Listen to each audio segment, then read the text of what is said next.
The sheriff's hand rested on his belt as he stood on my grandmother's porch, the one I'd helped her paint buttercup yellow 3 summers ago. Behind him, my sister Amanda leaned against her white Mercedes, arms crossed, wearing that smile she'd perfected in childhood, the one that said she'd already won. In his other hand, he held papers that claimed I owed her $18,000 in back rent. For my own house. The house my grandmother Rose had left me when she died 18 months ago, though apparently that was news to everyone but me in a locked filing cabinet I'd only just discovered. Before we jump back in, tell us where you're tuning in from, and if this story touches you, make sure you're subscribed, because tomorrow I've saved something extra special for you. My name is Jessica Carter, though everyone calls me Jess, and up until 3 weeks ago, I thought my life was finally coming together. At 29, I was making a decent living as a freelance graphic designer, working from the sunroom of the Craftsman bungalow on Oleander Street that had been in our family since 1952. The morning light through those wavy original glass windows was perfect for my work, and I'd converted the old detached garage into a proper art studio where I could take on bigger projects. Grandmother Rose had encouraged all of it, had been so proud when I landed my first major client, had helped me pick out the vintage desk where I still worked every day. Austin was changing fast around me. Our East Austin neighborhood, once full of modest homes and longtime families, was being swallowed by luxury condos and farm-to-table restaurants with $50 entrees. Every month brought another teardown, another old house replaced by a modern glass and steel box that looked like every other modern glass and steel box. The developers circled like vultures, leaving door hangers with cash offers, sending letters about the incredible opportunity to sell while the market was hot. I threw them all away. This house wasn't an investment property. It was home. It was where I'd spent every Sunday afternoon with Grandma Rose, learning to garden, listening to her stories, understanding that roots mattered more than square footage. Amanda saw things differently. My older sister had always been the golden child, the one who did everything right. She'd gotten her real estate license at 22, opened her own agency by 30, and now drove that Mercedes and wore designer everything while I was still shopping at thrift stores. We'd never been close, not really, but I'd never thought she'd actually hate me. That changed when Grandma Rose got sick. The cancer came fast and mean, the kind that doesn't negotiate or give you time to prepare. I'd moved back into the house to take care of her during those final months, sleeping in my childhood bedroom, helping her to appointments, holding her hand through the bad nights. Amanda visited exactly twice, both times for less than an hour, both times spending most of the visit on her phone, texting with clients about property showings and closing deals. When I'd asked her to stay longer, to spend time with Grandma while she still could, Amanda had looked at me like I'd asked her to donate a kidney. After the funeral, which Amanda had left early to show a house in Westlake, things got complicated. The will reading was scheduled for the following week, but Amanda had pulled me aside in the church parking lot, her perfume overpowering in the Texas heat, and told me we needed to talk about the house.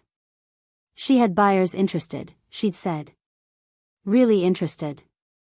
The kind of interested that meant serious money, enough to set both of us up nicely. We could split everything 50-50, be done with the whole messy business of sentiment and memories. I'd told her I wasn't interested in selling. The house was all I had left of Grandma Rose. Amanda's smile had frozen on her face, her eyes going hard in a way that should have warned me. She'd patted my shoulder and said we'd talk more later, after I'd had time to process my grief and think more clearly. Like I was a child who needed guidance from the successful older sister who actually understood how the world worked. The will reading came and went. Mom and Dad were there, Uncle Paul, Amanda and me, all sitting in the attorney's office while he read through the standard language about being of sound mind and body. Grandma had left some money to the church, her jewelry to Mom, her collection of first edition mysteries to Uncle Paul. The house went to both Amanda and me, to be held in trust and managed jointly. Amanda had squeezed my hand during that part, and I'd thought maybe we could make it work, maybe we could figure out a way to honor what Grandma had wanted while keeping the house in the family. I should have known better. Amanda had plans, and those plans didn't include asking my permission. 2 weeks after the funeral, she'd shown up with papers for me to sign, something about establishing a proper management structure for the property. I'd been so tired, so deep in grief, that I'd barely read them. She was my sister.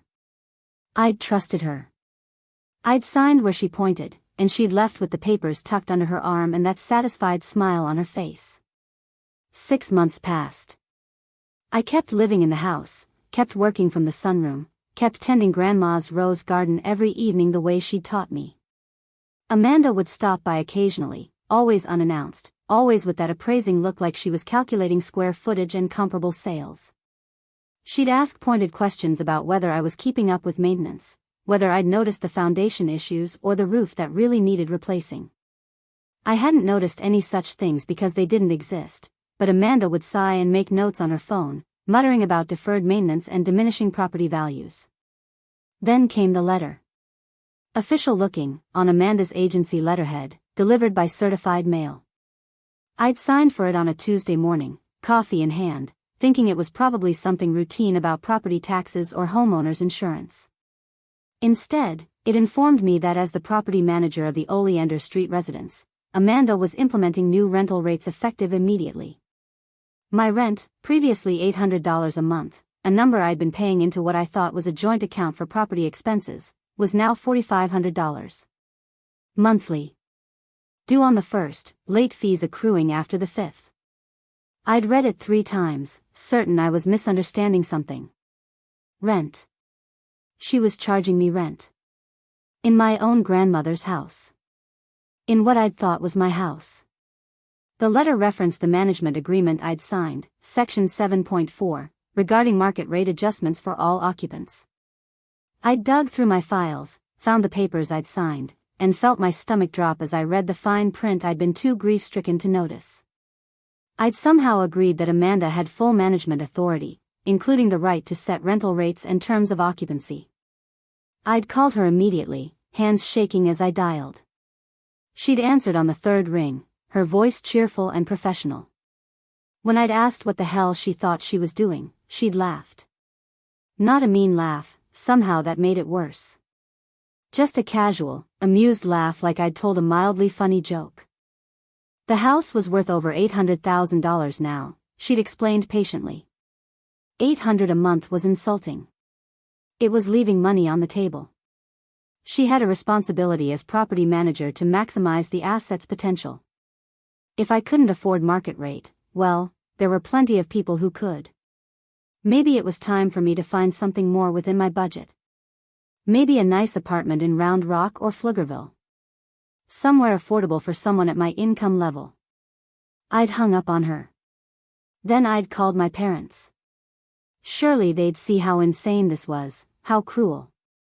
Mom had sighed that sigh, the one that meant she didn't want to get involved in sister drama.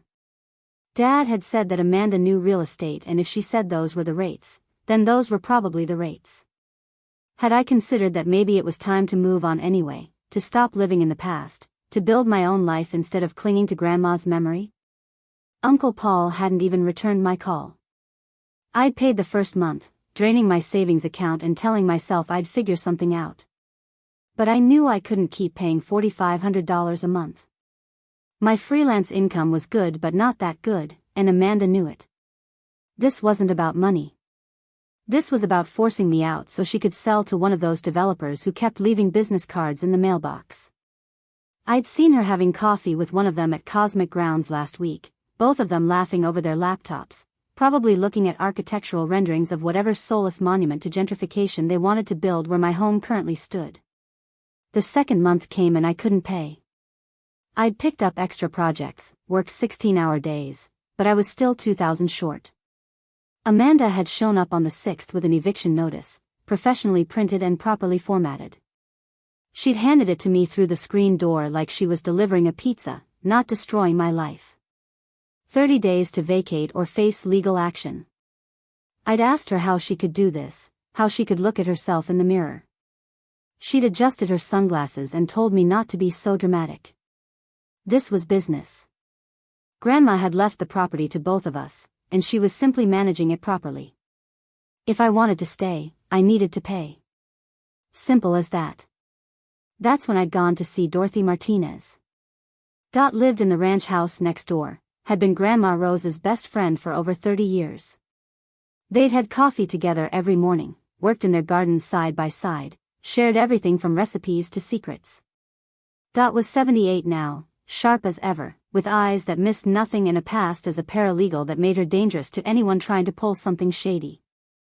I'd knocked on her door that evening, probably looking as desperate as I felt, and she'd taken one look at my face and ushered me inside.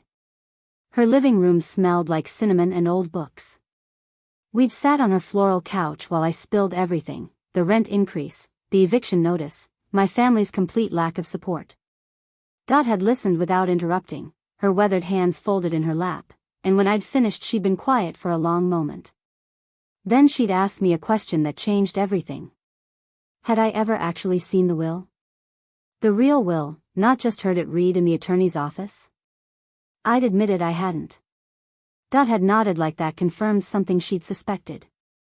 She'd told me that Grandma Rose had come to her house the week before she died, lucid and determined despite the pain medication. Rose had made Dot promise something, had made her swear that if anything seemed wrong after the funeral, if Amanda tried anything suspicious, Dot would help me find the truth. Preparing and narrating this story took us a lot of time, so if you are enjoying it, subscribe to our channel, it means a lot to us.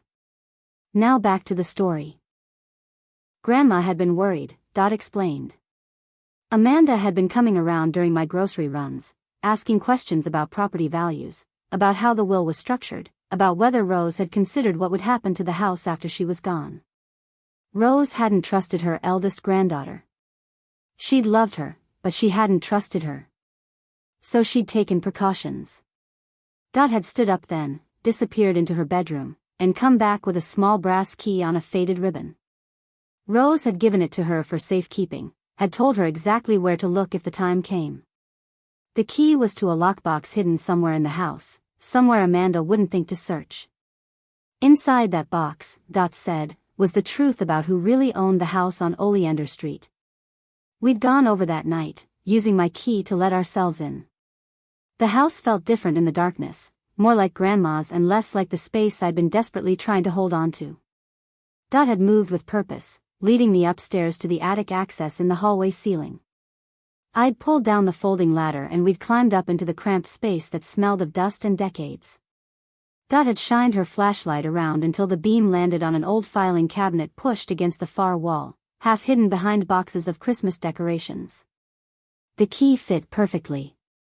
Inside the cabinet's bottom drawer, underneath folders of old tax returns and insurance policies, was a fireproof document box. My hands had trembled as I'd opened it. The first thing I'd seen was an envelope with my name written in Grandma's careful handwriting. Beneath it were legal documents, official-looking papers with notary seals and witness signatures. I'd pulled everything out, carried it all downstairs where the light was better, and spread it across the kitchen table while Dot made coffee neither of us would drink. The letter was dated 3 weeks before Grandma died. "My darling Jess," it began, and I'd had to stop reading for a moment, overwhelmed by hearing her voice again even just on paper.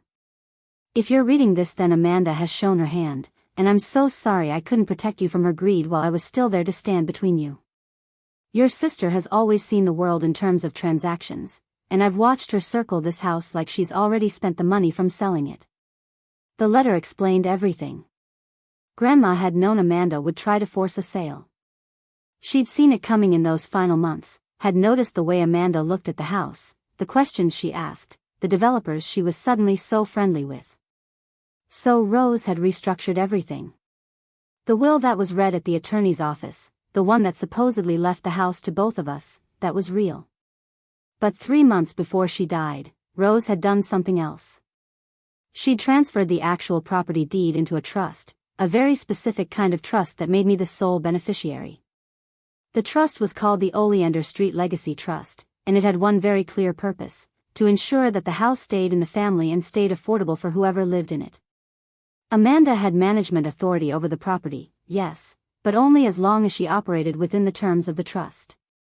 And those terms were crystal clear. Any rental rate increase over 10% required approval from the trust beneficiary. Any attempt to sell the property required unanimous agreement. Any violation of these terms resulted in immediate removal of management authority. Amanda's $4,500 rent demand violated the trust agreement so thoroughly that she'd essentially fired herself the moment she'd sent that letter. But there was more. Tucked beneath the trust documents were bank statements, going back 18 months.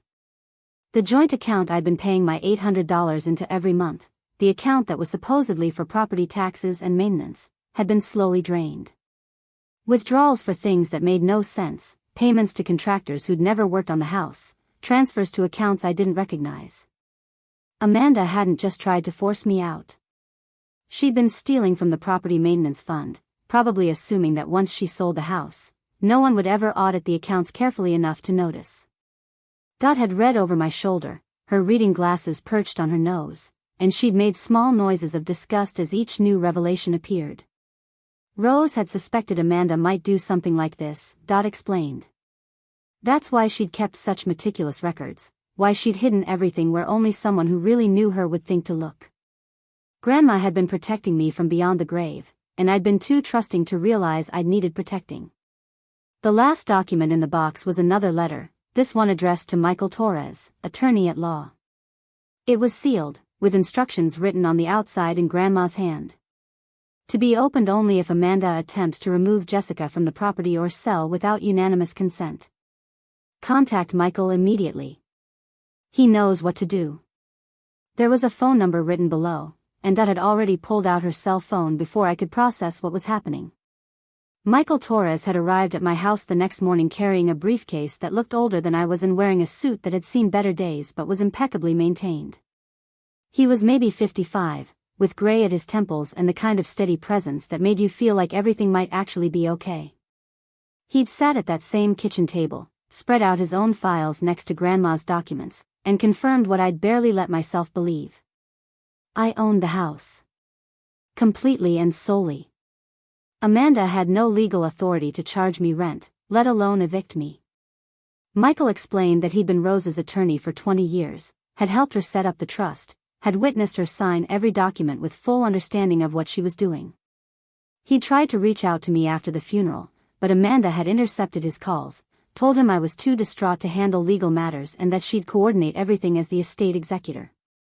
He'd found that strange but hadn't pushed, respecting what he thought was a grieving family's wishes. When Dot called him last night, he'd known immediately that Rose's worst fears had come true. The trust was ironclad. Michael had made sure of that. Rose had been terrified that Amanda would find some loophole, some way to manipulate the system, so they'd spent weeks going over every detail, every possible scenario. Amanda's management agreement was legitimate, but it was subordinate to the trust terms. The moment she demanded rent that exceeded the 10% increase threshold without my approval, she'd violated the agreement. The moment she'd served an eviction notice, she'd lost all management authority. And the bank statements I'd found, those showed clear evidence of embezzlement. Michael had recommended we move carefully. Amanda was a real estate professional, she understood contracts and property law, or at least she thought she did. If we revealed the trust immediately, she might destroy evidence or manipulate records. Better to let her continue thinking she had the upper hand, let her make more mistakes, build an absolutely airtight case before we showed our hand. He'd wanted documentation of everything, every interaction, every threat, every illegal action she took from this point forward. So I'd waited. I'd let the 30-day eviction notice count down while Michael quietly gathered evidence and helped me document every single thing Amanda did. We'd installed a doorbell camera that I'd told Amanda was for security in the changing neighborhood. We'd saved every text message, every email, every voicemail. We'd photographed the property maintenance fund statements and traced every fraudulent withdrawal. We'd contacted the contractors Amanda had supposedly paid and discovered that most of them had never even heard of our address. Amanda had grown bolder as the eviction deadline approached. She'd started showing the house to potential renters without telling me, just letting herself in with her key while I was supposedly at the coffee shop or running errands. I'd come home to find business cards on the counter, pamphlets about the neighborhood's exciting development potential left conspicuously on the kitchen table. She'd had her boyfriend Trevor, some developer type who wore expensive watches and talked constantly about cap rates and ROI, walk through measuring rooms and taking photos. I'd recorded all of it on my phone, capturing their conversations about how quickly they could flip the property once they got the current occupant out. The worst part was watching my parents support her through all of it.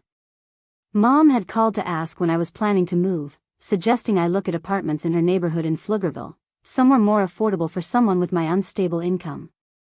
Dad had lectured me about being realistic, about understanding that Amanda was just trying to help the family maximize an asset that was sitting there not reaching its full potential. They'd both been disappointed when Grandma left me anything at all, I realized. They'd expected everything to go to Amanda, the successful daughter, the one who understood money and business. The fact that Rose had included me equally in the will, or what they thought was the will, had felt like favoritism to them. Like Grandma was rewarding my lack of ambition. Uncle Paul had been the only one who'd seemed uncomfortable with the whole situation, but he hadn't been uncomfortable enough to actually help. He'd mumbled something about staying out of sister conflicts when I tried to talk to him at Mom's birthday dinner. Amanda had been there too, holding court about a major commercial deal she'd just closed, and everyone had been so impressed, so proud of her success. I'd sat at the end of the table picking at my brisket and thinking about how I was going to survive the next few weeks until Michael said it was time to act. The sheriff had shown up on day 31. Amanda had filed for formal eviction when I didn't vacate voluntarily, and apparently in Texas, they don't waste time. He'd been apologetic about it, said he was just doing his job, but he'd need me to gather my essential belongings and vacate the premises within 2 hours. Amanda had been right behind him, arms crossed, watching from beside that white Mercedes like she was overseeing a property inspection. She'd even brought a moving company, a truck idling at the curb with 2 guys ready to start hauling my life into storage. That's when I'd pulled out my phone and called Michael. He'd been expecting this moment, had been practically waiting by his phone for my call. Within 20 minutes he'd arrived, and right behind him came someone I hadn't expected. Detective Sarah Morrison from the Travis County District Attorney's Office, White Collar Crime Division. She'd introduced herself to the sheriff with the kind of professional courtesy that made it clear she outranked him in this situation, and then she'd turned to Amanda with a smile that didn't reach her eyes. Michael had handed the sheriff a stack of documents while Detective Morrison explained to Amanda that there were some questions about the property ownership and management that needed to be resolved before any eviction could proceed. Amanda had sputtered that everything was in order, that she had every legal right to evict a non-paying tenant. Detective Morrison had nodded pleasantly and asked if Amanda would mind answering a few questions about the property maintenance fund and several contractors who seemed to have been paid for work that was never performed. I'd watched the color drain from my sister's face. She'd recovered quickly, putting on her professional realtor smile, the one she used with difficult clients. There must be some misunderstanding, she'd said. She'd be happy to clear everything up, but perhaps they could handle this at a more appropriate time instead of disrupting a legal eviction proceeding. The sheriff had looked uncomfortable, glancing between Amanda and Detective Morrison like he was trying to figure out whose authority superseded whose. That's when Michael had dropped the real bomb. He'd handed documents to the sheriff showing the trust structure, showing that I was the actual owner of the property, showing that Amanda had no authority to evict anyone. The sheriff had read through them slowly, his expression shifting from confusion to understanding to something like sympathy when he looked at me. He'd turned to Amanda and told her that based on these documents, there appeared to be a significant dispute about who had the right to initiate eviction proceedings. He couldn't proceed until that was resolved. Amanda had started to argue, but Detective Morrison had cut her off. They'd need Amanda to come downtown to answer some questions about financial irregularities. Nothing formal, just a conversation. Amanda could bring her attorney if she wanted. In fact, Detective Morrison strongly suggested she do exactly that. Amanda had looked at me then, really looked at me for the first time in months, and I'd seen the moment she understood that something had gone very wrong with her plan. She'd called me a manipulative little snake, said I'd somehow tricked Grandma into changing things, that she'd fight this and win because she had actual lawyers, real lawyers, not some dusty old man who probably got his law degree in the 70s. Michael had smiled at that, the kind of smile that made him look much less harmless than his worn suit suggested. He'd informed Amanda that the trust documents had been properly executed, witnessed by 3 independent parties including a notary and a representative from the state bar, and filed with the county 18 months ago. Everything was a matter of public record. Amanda was welcome to check with her real lawyers, and in fact, she should probably call them immediately because she was going to need them. The moving truck had left. The sheriff had left. Detective Morrison had left with Amanda following in her Mercedes, her phone already pressed to her ear. And I'd stood on that buttercup yellow porch with Michael and shaking so hard I could barely stay upright. Michael had patted my shoulder and told me this was just the beginning. We had evidence of embezzlement, of fraud, of abuse of fiduciary duty. Amanda had violated her management agreement so egregiously that there were potential criminal charges, not just civil liability. The next few months were going to be difficult, but I needed to stay strong. Dot had made her position clear too. She'd seen Amanda's type before during her decades as a paralegal. People who thought rules didn't apply to them, who believed their success gave them the right to take whatever they wanted. Those people usually got away with it until they pushed too far, until they got greedy enough to make mistakes. Amanda had made plenty of mistakes, and now she was going to pay for every single one. The forensic accountant's name was Rachel Kim, and she had the kind of attention to detail that made Amanda's entire financial scheme unravel like a cheap sweater. Michael had brought her in 2 days after the failed eviction, and she'd spent a week going through every transaction related to the Oleander Street property. When she'd finished, she'd presented us with a report that made my stomach turn. Amanda hadn't just skimmed a little off the top. She'd stolen almost $34,000 over 18 months through fake contractor payments, inflated maintenance claims, and straight transfers to personal accounts she thought no one would trace. Rachel had traced everything. Every shell company Amanda had created, every fake invoice she'd generated, every forged signature on authorization forms. The detail was staggering and damning. Amanda had paid herself for property management services that weren't covered under her agreement. She'd billed the property for a roof replacement that never happened, foundation work that was never needed, landscaping from a company that didn't exist. She'd even charged the property for her Mercedes payment, somehow categorizing it as a business vehicle expense essential to property management. But the most disturbing discovery was what Rachel found about the timing. Amanda had started stealing almost immediately after Grandma Rose died, before the will was even read. She'd gained access to the property accounts by forging documents that gave her signatory authority, documents that bore my signature even though I'd never seen them. Rachel had confirmed through handwriting analysis that someone had traced my signature from other sources. The same notary had stamped multiple documents on the same day, a notary who worked at Amanda's real estate office and who was now claiming he'd been told everything was legitimate. Michael had taken all of this to the district attorney. What had started as a family property dispute was now a criminal investigation into fraud, forgery, and embezzlement. The DA's office had been surprisingly interested, Michael explained, because this wasn't just about our family anymore. Amanda's real estate agency had been involved in several other complicated estate situations recently, situations where elderly property owners had died and their heirs had ended up losing property to dubious management agreements and forced sales.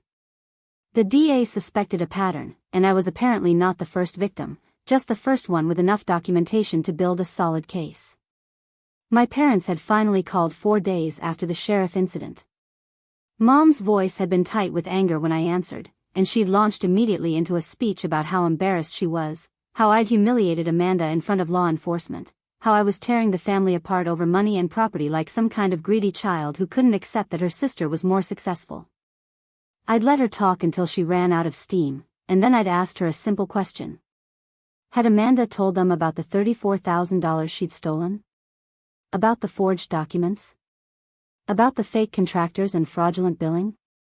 The silence on the other end had stretched so long I thought she'd hung up. Then Dad had gotten on the line, his voice gruff, asking what I was talking about. I'd told them everything. Not in anger, not trying to convince them of anything, just stating facts. The trust Grandma had set up. The theft Amanda had committed. The criminal investigation that was now underway. The evidence that was so overwhelming even Amanda's expensive attorneys were reportedly suggesting she consider a plea deal. Dad had said they needed to see proof. So I'd invited them over, spread Rachel's forensic report across that kitchen table, and watched their faces as they read through page after page of their eldest daughter's crimes. Mom had cried, the kind of crying that comes from having your worldview shattered. Dad had gotten angry, but not at Amanda. At first he'd been angry at me for letting it get this far, for involving law enforcement, for not handling it privately within the family. Then he'd been angry at Michael for encouraging me. Then finally, after Dad had walked over and added her own observations about Amanda's behavior over the years, about the times she'd seen Amanda casing the house during my grocery runs, about the conversations she'd overheard between Amanda and developers, Dad had gotten quiet. Uncle Paul had stopped by later that evening, after Mom and Dad had left looking 10 years older than when they'd arrived. He'd brought barbecue from Smokey's, the place where Grandma used to take us for Sunday dinners when we were kids. We'd sat on the front porch eating brisket and coleslaw while the sun set over the neighborhood, and he'd apologized. He'd known something felt wrong about the whole situation, he'd said, but he'd convinced himself it wasn't his business, that sisters needed to work things out themselves. He'd chosen the easy path of staying neutral, and he was sorry for that. I'd told him I understood, and I did, but it still hurt. The whole family had chosen to believe Amanda because she was successful, because she wore expensive clothes and drove a nice car and seemed to have everything figured out. Nobody had thought to question whether her success was legitimate, whether the confidence she projected was deserved. They'd all assumed that I was the problem, the jealous little sister who couldn't accept that some people were just better at life. The preliminary hearing happened 3 weeks later at the Travis County Courthouse. Amanda showed up with 2 attorneys, both of them radiating expensive competence in their tailored suits. She'd styled herself carefully too, projecting professional credibility and wounded innocence. When she saw me sitting with Michael in the gallery, she'd actually tried to approach me, tried to pull me aside for a private conversation. One of her attorneys had stopped her, whispered something in her ear, and she'd retreated with a hurt expression like I was the one being unreasonable. The prosecutor had laid out the basic facts of the case. The trust structure that gave me sole ownership. The management agreement Amanda had violated. The systematic theft over 18 months. The forged documents and fake contractors. Amanda's attorneys had argued that this was a misunderstanding, a complicated family estate situation where their client had acted in good faith based on her understanding of the will and her authority as property manager. Any irregularities in the financial records were accounting errors, not criminal intent. The judge had been a woman in her 60s named Patricia Gonzalez, and she'd listened to both sides with an expression that gave nothing away. Then she'd asked to see the forensic accounting report. She'd read through it silently for what felt like an eternity while everyone in the courtroom waited. Finally, she'd looked up at Amanda and asked a single question. Can you explain why you paid yourself $15,000 for a roof replacement on a roof that county inspection records show was replaced 8 years ago and is still in good condition? Amanda had fumbled for an answer. Her attorney had objected that his client shouldn't have to answer questions without proper preparation. Judge Gonzalez had sustained the objection but noted for the record that the question remained relevant and would need to be addressed.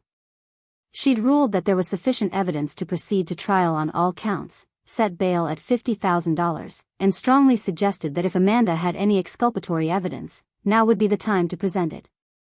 The bail had been posted within an hour. Amanda's boyfriend Trevor had apparently liquidated some investment to cover it, though from the argument I'd overheard in the courthouse hallway, he wasn't happy about it. He'd been demanding to know why Amanda hadn't told him about any of this, why he'd thought they were partners in a legitimate real estate venture when apparently she'd been running some kind of scam. Amanda had hissed at him to lower his voice and they'd disappeared toward the parking garage still arguing. My parents had been in the courtroom too. They'd sat in the back, and I'd felt their presence like a weight on my shoulders throughout the hearing. Afterward, Mom had approached me in the hallway. She'd looked smaller somehow, diminished. She'd asked if we could talk, really talk, and I'd agreed to meet them for coffee the next day. That conversation had been one of the hardest of my life. We'd sat in a corner booth at Cosmic Grounds, the same place where I'd seen Amanda plotting with developers, and my parents had finally admitted they'd been wrong. Not just wrong about this situation, but wrong about how they'd raised us, wrong about the values they'd prioritized, wrong about measuring success purely by income and possessions. Mom had talked about how proud they'd been of Amanda's achievements, how they'd held her up as an example, how they'd maybe made me feel less than because I'd chosen a different path. Dad had been more direct. He'd said they'd failed both of us. They'd created Amanda by teaching her that winning was everything, that success justified any means.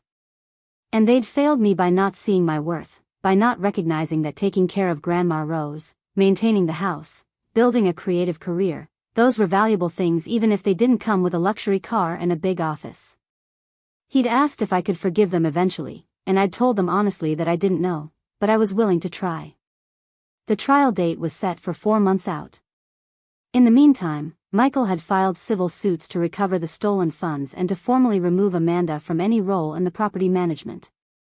Amanda had countersued, claiming I'd defrauded her out of her rightful inheritance through undue influence over Grandma Rose.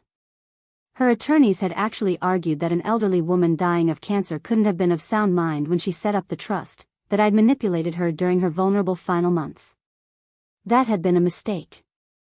Michael had subpoenaed Grandma's medical records, her hospice care notes, and testimony from Dr. Patricia Okafor, who'd been Rose's primary physician during her final months.